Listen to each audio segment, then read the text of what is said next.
Minglawa, you are listening to the weekly news highlights from m.CDM News. I'm James. Here are the top stories for this week. Australian Senator Dean Smith plans to meet with representatives from the National Unity Government NUG and Myanmar democracy activists during his trip to Malaysia and Thailand. ICJ hears Rohingya genocide case against Myanmar. Timor-Leste president meets with Chinese human rights organization regarding Myanmar rights abuses and legal cases against Myanmar military officials and other interesting news. Now, here are the details of this week's news. Australian Senator Dean Smith, also Assistant Minister for Foreign Affairs and Trade, states he will meet with representatives of Myanmar's National Unity Government NUG and pro-democracy activists during his self-funded visits to Malaysia and Thailand from 12 to 18 January. During the trip, Senator Smith plans to hold discussion with Myanmar activists, faith-based humanitarian groups, Australian officials, UNHCR and other aid organizations to better understand Myanmar's worsening humanitarian and security situation. The visit aims to assess ASEAN response to the Myanmar crisis, review humanitarian concern linked to the military planned elections, and examine the impact of the changing international aid, including reductions in the U.S. assistance. Members of the Myanmar community from Western Australia will also take part. Findings from the trip are expected to support the Australian Senate's ongoing inquiry into the democracy and human rights in Myanmar. The International Court of Justice (ICJ) has begun hearings in the genocide case filed by the Gambia against Myanmar, which accuses Myanmar of committing genocide against the Rohingya Muslim population. The proceedings running from 12 to 29 January will determine whether Myanmar violated the 1948 Genocide Convention. This is the first full genocide case to be practically heard by the ICJ in over a decade. In his opening statement, Gambia Justice Minister Dr. Jello said the Rohingya were deliberately targeted, describing the suffering as a nightmare of the extreme violence. Gambia's legal team presented evidence linking Myanmar's military led by Senior General MoeMaKa and extremist policemen from the Mabada movement, including Viatu and Silagu Sayara, to the atrocities.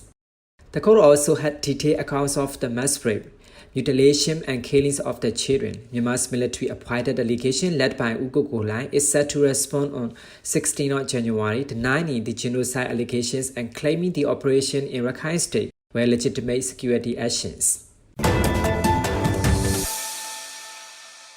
A delegation from the Chinese human rights organization CHRO, led by Salai Out, met with Timor-Leste President Jose Ramos Horta on 14 January at the Presidential Palace in Dili.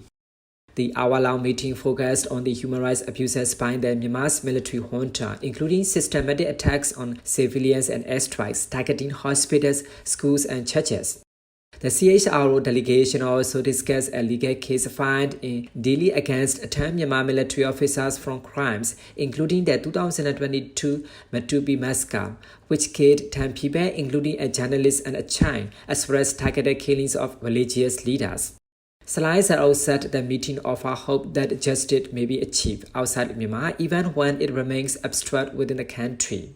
The discussion also highlighted shared historical struggle for the independence and human rights between Timor-Leste and Myanmar. CHRO expressed gratitude for President Jose Ramos Horta's engagement, noting that Timor-Leste's own experience is pursuing justice allowing it to better understand the challenges facing the people of Myanmar. The Spring Revolution database SRD reported on 15 January that over 2,800 civilians were killed in 2025 due to attacks by the Myanmar's military junta. Among these, 1,911 deaths resulted from area attacks such as airstrikes, drone bombings, and Jayukopra strikes, while 354 civilians were killed by weaponry bombing and 253 by gunfire. The highest civilian casualties were recorded 782 in Sagaing region, followed by 527 in Mandalay and 327 in Magui. In addition, 973 members of ethnic M organizations, EAOs, and People's Defense Forces (PDFs) were killed in clashes with junta forces, with the most losses: 181 in Sakai, 124 in Karini, and 119 in Magui. SRD noted that military violence continued to escalate. The Ministry of Human Rights of the National Unity Government stated it is systematically documenting these crimes and working to hold those responsible accountable through future legal action. Kim Aris, known as Ko Chin, the younger son of the detained democracy leader Aung San Suu Kyi, announced on 11 January that 10 water purification systems have been installed to serve 12 IDP camps in Karenni State. The project, made possible by volunteers and supporters, provides safe drinking water to families displaced by ongoing military attacks.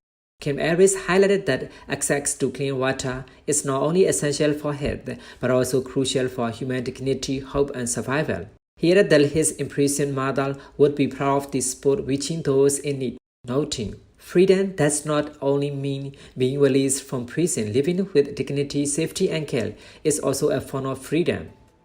These are the weekly news highlights from mCDM News. We will continue to bring you more interesting local news in the coming weeks. Thank you for joining us today.